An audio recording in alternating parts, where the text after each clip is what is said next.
Welcome to movies stories explanation. आज की film है द पर्ज। कहानी की शुरुआत में हमें बताया जाता है कि साल 2014 में अमेरिका की एक पॉलिटिकल पार्टी जिसका नाम new founding fathers of America होता है, पार्टी पावर में आने के बाद एक लॉ पास करती है जिसका नाम होता है पर्ज। साल में एक दिन के लिए सभी तरह के क्राइम्स को लीगल कर दिया जाएगा, चाहे वो मर्डर हो, रेप हो या चोरी डकैती, सब कुछ लीगल होगा, लेकिन सिर्फ 12 घंटे के लिए। इन 12 घंटों में सभी इमरजेंसी सर्विसेज बंद रहेंगी, जैसे हॉस्पिटल, पुलिस एक्सेट्रा। अब साल है 2022, अमेरिका पूरी तरीके से क्राइम फ्री हो चुका है, अनएम्प्लॉयमेंट भी गिरकर 1% हो गया है। आज की रात पर्ज की रात होती है। एक बड़े बिजनेसमैन जिनका नाम जेम्स सैंडिन होता है, वो अपने घर वापस जा रहे होते हैं। जेम्स की कंपनी घरों के लिए सिक्योरिटी सिस्टम बनाया करती थी। जेम्स ने अपने साथ नीले कलर के फूल लिए थे, जिसका मतलब होता है कि ये भी पर्ज को सपोर्ट करते हैं। जेम्स घर आकर अपनी वाइफ से मिलते हैं। उनकी वाइफ कहती है, हमारी बड़ी बेटी जोई आपसे नाराज है, आपको उससे बात करनी चाहिए। जेम्स कहते हैं, जोई अब बड़ी हो रही है, उसे अपना ख्याल खुद रखना चाहिए। रूम के अंदर जोई अपने बॉयफ्रेंड के साथ एंजॉय कर रही होती है। उसके बॉयफ्रेंड का नाम हेनरी होता है। वो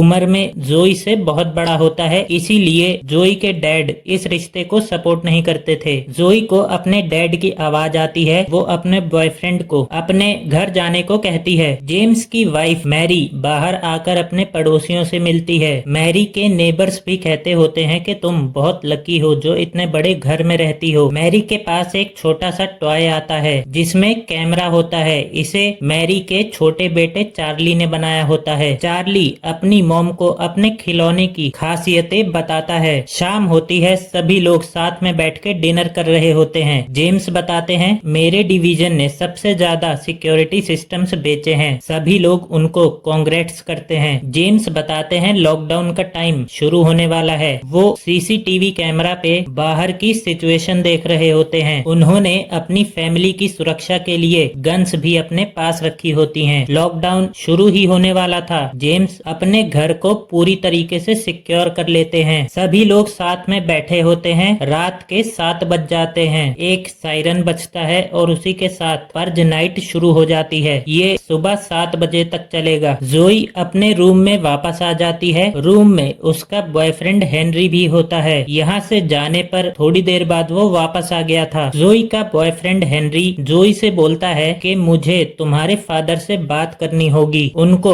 अपने रिलेशन के बारे में समझाना होगा। चार्ली अपने खिलौने से खेलते हुए सीसीटीवी वाले रूम में आ जाता है। यहाँ पर वो मॉनिटर में एक आदमी को भागते हुए देखता है। चार्ली रूम में आकर मॉनिटर पे देखता है, वो आदमी मदद मांग रहा होता है। हेनरी जेम्स से बात करने आ रहा होता है। चार्ली को उस आदमी पर दया आने लगती है। चार्ली अपने घर का सिक्योरिटी सिस्टम बंद कर देता है। चार्ली गेट खोलकर उस आदमी को अंदर बुलाने लगता है। उसके पेरेंट्स भागते हुए आते हैं और घर को वापस सिक्योर करते हैं, पर तब तक वो आदमी घर के अंदर आ चुका था। जेम्स उस आदमी को देखता है। जेम्स को नहीं पता होता है कि वो खतरनाक है या नहीं। जेम्स अपनी गन बाहर निकालते हैं। सीढ़ियों से हेनरी नीचे आते हुए जेम्स के ऊपर फायरिंग करने लगता है। बदले में जेम्स भी उसके ऊपर फायरिंग करता है। हेनरी को बचाते हुए जोई उसे अंदर ले जाती है। वो काला आदमी भी इनके घर में कहीं छुप गया होता है। हेनरी के पेट में गोली लग गई होती है। जोई उसे देखकर रो रही होती है। जेम्स कहता है, मैं जोई को देखने जा रहा हूँ। दोनों लोगों को वो इसी रूम में रोक देता है। जेम्स ऊपर वाले रूम में पहुंचकर बेहोश हेनरी को देखता है। वो उसकी नर्व्स चेक करता है। तब उसे पता चलता है कि हेनरी मर चुका है। मैरी को जोई की आवाज आती है। वो गेट खोल देती हैं। जोई को ढूंढती हैं। जोई उन्हें मिल जाती है। वो कहती है, मुझे नहीं पता था कि हेनरी ऐसा करने वाला है। चार्ली अपनी मॉम को आवाज दे रहा होता है। जोई दूसरी तरफ चली जाती है। मैरी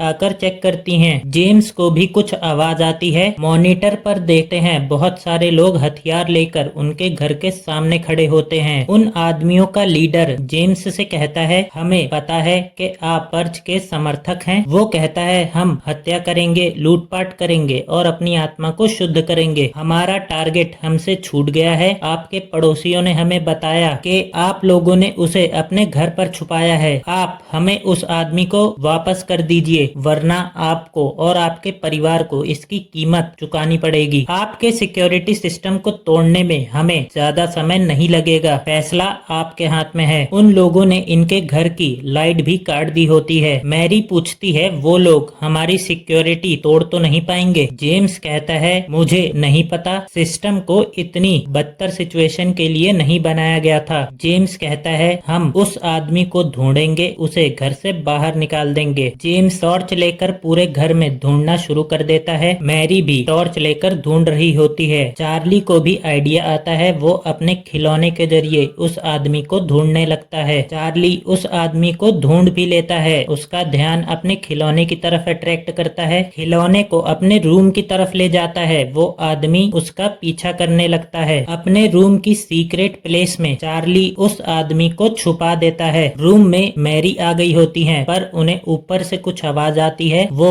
ऊपर की तरफ जाने लगती हैं। पर्जर्स जेम्स को कहते हैं कि आप दरवाजे पर आइए, मुझे आपको कुछ कहना है। जेम्स गेट पर जाते हैं। वो आदमी कहता है, आप हमें उस आदमी को सौंप क्यों नहीं रहे? कहीं आप उसे बचाना तो नहीं चाहते? जेम्स कहते हैं, हम उसे बचाना नहीं चाहते, मैं उसे अपने घर में ढूंढ नहीं पा रहा। वो आदमी कहता है, उसे जल्दी बाहर भेजो। जेम्स उसे ढूंढने चले जाते हैं। जोई को चार्ली का खिलौना दिख जाता है। वो कहती है, चार्ली मुझे नहीं पता बाहर क्या चल रहा है, बाहर बहुत सारे लोग हैं। हेनरी मर चुका है, मेरे पास उसकी गन है, मैं तुम्हारी सीक्रेट प्लेस पर छुप रही हूँ। जेम्स भी उस आदमी को ढूंढते हुए ऊपर की तरफ आते हैं। वो देखते हैं उस आदमी ने जोई को गन पॉइंट पर ले रखा होता है। काला आदमी जेम्स को उसकी गन फेंकने के लिए कह रहा था। जेम्स कहते हैं, तुम मेरे पूरे परिवार को मरवा दोगे। वो आदमी कह रहा होता है, मैं किसी को नुकसान नहीं पहुंचाना चाहता। जेम्स देखता है उस आदमी के पीछे मैरी खड़ी होती है। जेम्स मैरी से शूट करने के लिए कहते हैं। काला आदमी जोई को यहाँ पर फेंक कर यहाँ से भागने लगता है। जेम्स उसे पकड़ लेते हैं। दोनों लोगों में छीना झपटी होने लगती है। इसी चक्कर में गोली चल जाती है। गोली काले आदमी को लगी होती है। जेम्स मैरी से रस्सी लाने को कहता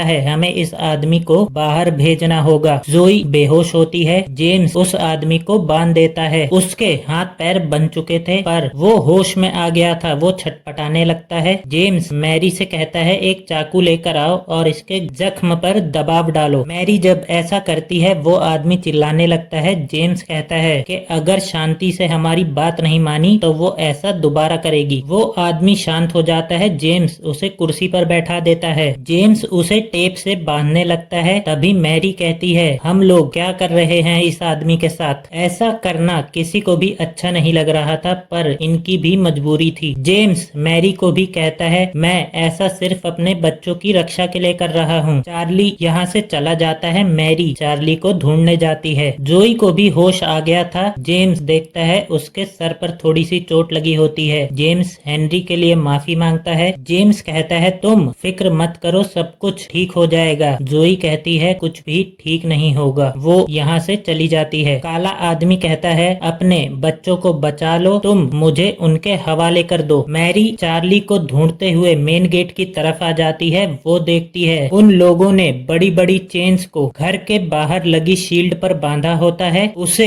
एक ट्रक के जरिए खींचने वाले होते हैं। मैरी जेम्स को बताती है कि वो लोग घर के अंदर आने की कोशिश कर रहे हैं। चार्ली यहाँ पर आता है। वो पूछता है, क्या आप लोग उस आदमी को बाहर भेज देंगे? जेम्स कहता है, नहीं। वो एक गन चार्ली को दे देता है। चार्ली से कहता है, तुम बेसमेंट में जाकर छुप जाओ। जेम्स कहता है, हम उन पर्जर्स का सामना करेंगे। जेम्स और मैरी अपने हाथों में गन्स ले लेते हैं अपने बच्चों की रक्षा के लिए। जेम्स कहता है, ये हमारा घर है, हमारे बच्चे यहाँ पर रहते हैं, कोई भी आदमी हमारे घर में घुसने की कोशिश करे, तुम उसे गोली मार देना। बाहर से वो आदमी जेम्स और मैरी को धमकी देने लगता है। कहता है, तुमने हमारी बात नहीं मानी, अब खून खराबे के लिए तैयार हो जाओ। जेम्स और मैरी भी घर में छुप जाते हैं। उन लोगों ने शील्ड्स को बाहर से तोड़ दिया था। घर के दूसरे दरवाजे और विंडोज को भी उन्होंने तोड़ दिया था। काले आदमी को यहाँ पर एक चाकू मिल जाता है। वो अपनी रस्सियां काटने लगता है। पर्जर्स घर में घुस चुके थे, वो पूरे घर में फैल गए थे। चार्ली को भी अपने गेट पर कुछ आवाज आती है। चार्ली अपने टॉर्च को बंद कर देता है। जब वो टॉर्च को दोबारा ऑन करके देखने लगता है, एक आदमी उसके सामने होता है। चार्ली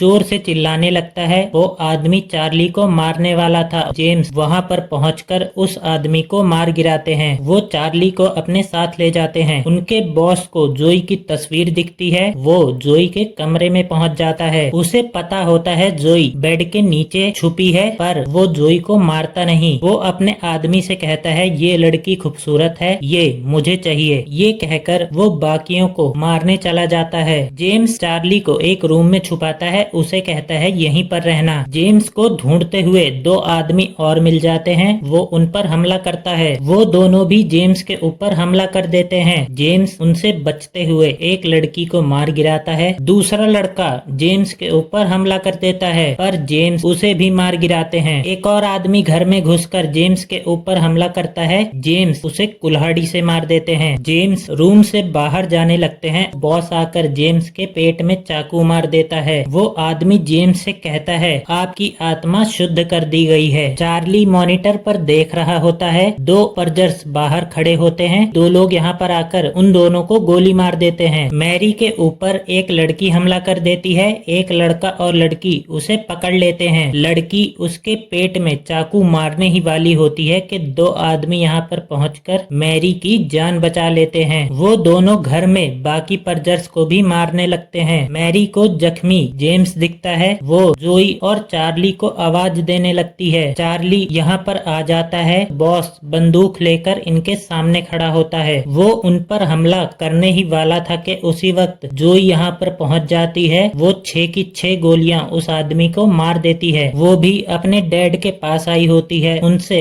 अपनी गलतियों के लिए माफी भी मांग रही होती है। उनका काफी ब्लड लॉस हो चुका था। उनकी मृत्यु हो जाती है। तीनों लोग रो रहे होते हैं। जिन लोगों ने पर्जर्स को मारा था वो सब यहाँ पर इकट्ठा हो जाते हैं। उसमें से कुछ तो मैरी के पड़ोसी होते हैं। मैरी उन्हें थैंक यू कहती है। वो लोग कहते हैं, हमें धन्यवाद मत बोलो, तुम्हारी जिंदगी अब हमारे हाथ में है। वो जेम्स की बॉडी को यहाँ से ले जाते हैं। कहते हैं, जेम्स अब मर चुका है, अब तुम्हारी बारी है। तीनों को बांध देते हैं। मैरी उन्हें रोक रही होती है। कहती है, ऐसा क्यों कर रहे हो? वो लोग कहते हैं, तुम लोग बहुत अमीर हो गए थे, तुम लोग अपने आप को परफेक्ट समझने लगे थे, ये उसी का नतीजा है। पड़ोसी अमेरिका में भी जलनखोर होते हैं। मैरी उनके सामने गिड़गिड़ा रही होती है, पर वो लोग नहीं मानते। वो तीनों को चारों तरफ से घेर कर खड़े हो जाते हैं। इनको मारने ही वाले थे तो काला आदमी उनके पीछे आकर एक आदमी को मार गिराता है। सभी को गन पॉइंट पर ले लेता है। काला आदमी तीनों को खुलवा देता है। उन सभी को गन पॉइंट पर लेकर मैरी से कहता है, जो तुम्हारा फैसला होगा मैं वही करूंगा। मैरी कहती है, मेरा फैसला है, इन सभी को जिंदा छोड़ दो। सभी लोग कुर्सी पर बैठकर सुबह 7 बजने का इंतजार कर रहे होते हैं। सभी पड़ोसियों के सर शर्म से झुके होते हैं, इसीलिए मैरी ने उन्हें छोड़ दिया होता है। मैरी की पड़ोसी उससे गन छीनने लगती है। मैरी उसके मुंह पर गन मारती है। उसका सर टेबल पर पटक कर कहती है, तुमने सुना नहीं मैंने क्या कहा? अब कोई खून खराबा नहीं होगा। सुबह के 7 बज जाते हैं। सायरन बजता है। पर्ज नाइट खत्म हो जाती है। मैरी सभी को अपने घर से भगा देती है। काला आदमी भी जाने लगता है। मैरी उसे रोकती है। उसे अपने परिवार की जान बचाने के लिए शुक्रिया कहती है। तीनों लोग गेट पर खड़े होते हैं। पुलिस सायरन्स की आवाज आने लगती है। ये कहानी खत्म हो जाती है। मूवी पसंद आई हो तो इसे लाइक कर दीजिएगा एंड चैनल को सब्सक्राइब भी कर दीजिएगा।